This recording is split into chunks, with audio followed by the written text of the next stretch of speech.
Hey, it's Todd. We are at Old Cahawba Archaeological Park, sitting in front of St. Luke's Church.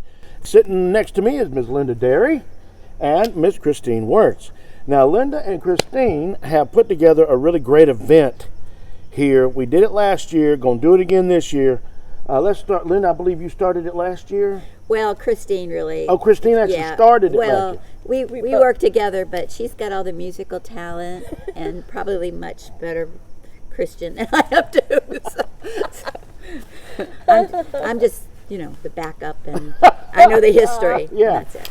So, Christine, tell us about Hymnfest and how you started it. Well, we started it because we had all been through the tornado in Selma in January. And we know that music is a great way to bring people together, and that hymns are a great connection to our childhood and our family and community, and especially throughout the South. So we thought a hymn sing-along where we would lead, everybody could sing some of the real old familiar songs that were sung here at the churches. Also, we included some spirituals that would have been sung in the cotton fields, and also a song that was sung in the Cahawba prison. Wow. And for Union soldiers. Yeah. And Linda provided all the background information on many of the songs that we sang. And so we expect, it was the first time we'd ever done it. We expected maybe 75 people, and 200 showed up. Yeah, it was great. And it was a wonderful experience. And so of singing those songs. So we decided to do it again this year. And last year we focused on the two congregations that had worshipped here. Right, in this particular building. Right. When it was here, moved, and then back here. Right. Yeah. So, right. It was Episcopal worshipped here in the beginning, then it was moved to Martin Station, and a missionary Baptist church took it over, and then it was moved back here. So we had members of the local Episcopal church in Selma and from a Zion Baptist church that had worshipped in it that were part of the event, so that was nice. A little bit about yourself. You do have a lot of musical talent. How long have you been into the music world? Well, I studied music at college, and I've been in church all my life, and in the last few years I've been very interested in spirituals and in early gospel music, and then in some of the early hymns and who wrote them and what was going on at the time they did. And so that kind of is, I love hymnody, and I think it's a real blessing. And what is some of the history? As Christine mentioned, that it was moved, the church was moved. Why was it moved to begin with? Is there a known reason? The Civil War. Oh. And there was white flight from Cahawba after the war. And so their congregation wasn't here anymore. And one of the Episcopalians had a plantation out 13 miles from here. So they just picked it up and moved it out there. We took it apart and moved it out there. It never really made it much of a go out in that rural situation. And so in 1931, they turned it over to the Zion Baptist tenant farmers, black tenant farmers in the area, to worship in it if they would fix the roof. I'll be darned. Yeah. And from that point on, it was a black church, and then... Yeah.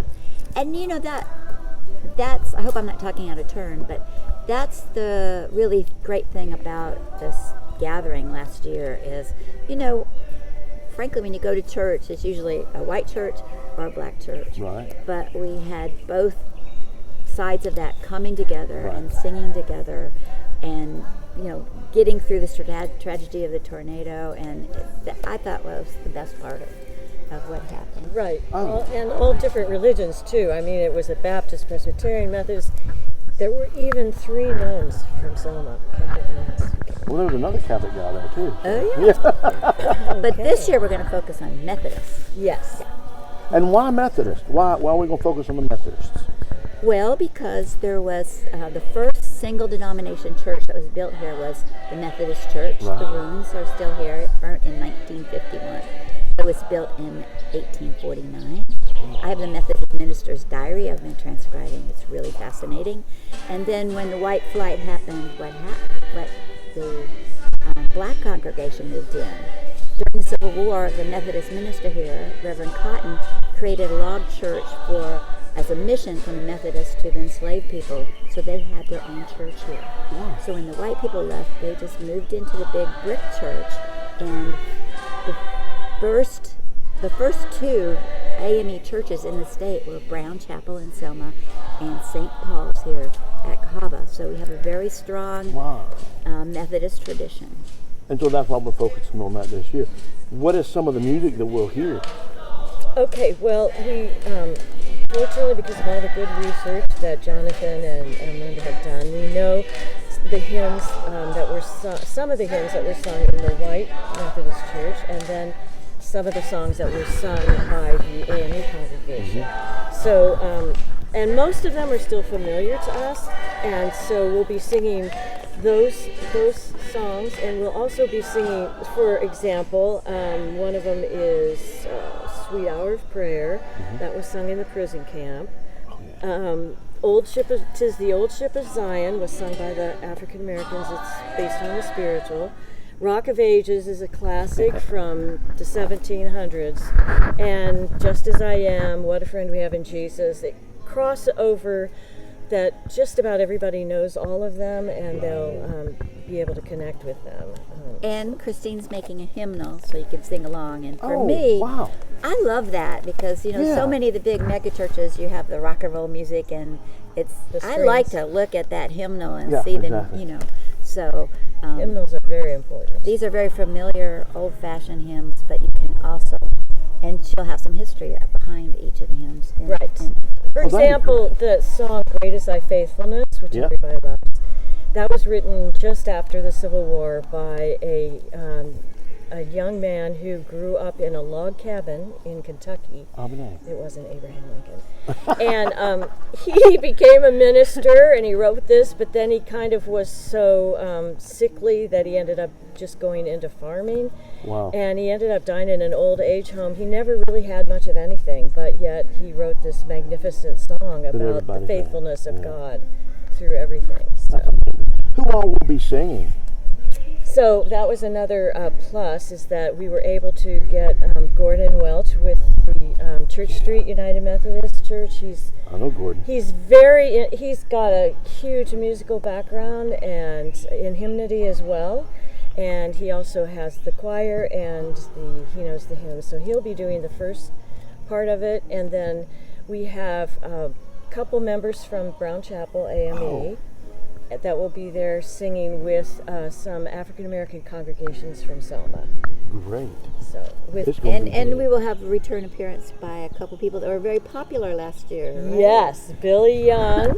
Oh, good. Our Billy's city council president will be here because he loves hymns. Yeah. He's been singing since he was a kid, and his niece Alice, who's now 8, is going to be doing a little solo as well. I tell you, and Billy's personality, with the energy that he has, he's going to charge the place up. I know it. His niece is like she's a little daughter. She was here last year. Shirley Temple has nothing. I mean, I got some. I wanted to include the pictures of her. Yeah, you're right. She's a little doll. She's precious. Very smart too. Yeah. So. Well, one thing we haven't said is exactly when is Hymnfest going to be? It will be at 3 p.m. Sunday, November 3rd. November 3rd, 3 p.m. And it'll be right here in St. Luke's Church. Right, and it is the time change weekend. Oh, okay. But we hope that by 3 o'clock people will know figured it out. Yeah, really. Remember, you will be falling back, so we'll have extra stuff. Make sure you do that before. Right, and there will be refreshments afterwards. Oh, yeah. Great. Any final thoughts that you want to let everybody know? Anything we need to... Just that there's people coming together and singing the hymns together. There's no charge. It's free, and everyone is welcome. So fantastic. Keep it that way. Well, first of all, thank y'all both for putting this together. Thank you, Christine, and of course, Linda, the stuff that you have done down here and continue to do, even though you're retired. It's a wonderful place. It is. And I was telling Sarah on the way down, there's one problem with Old Cahawba for me. One major problem. What's that? And once I get down here, I don't want to leave. I got work to do today, but it's like, God, can I figure out how to do it down here today? Yeah.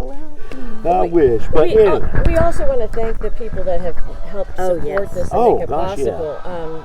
Linda, do you want to? yeah, well, it's sponsored mainly by the Cahawba Foundation, which Oh, supports what we yeah. do at Cahawba. The Cahawba Advisory Committee. First Cahawba the Bank. First Cahawba Bank, and the Mary Stallworth Foundation. Oh, yeah. Yeah. Don't want to forget it because she was Right. very generous. Yes, and then a small local, a small church-related grant from Thrivent. So, Great. yes. Well, thanks to all of them for making it possible, too. Yes.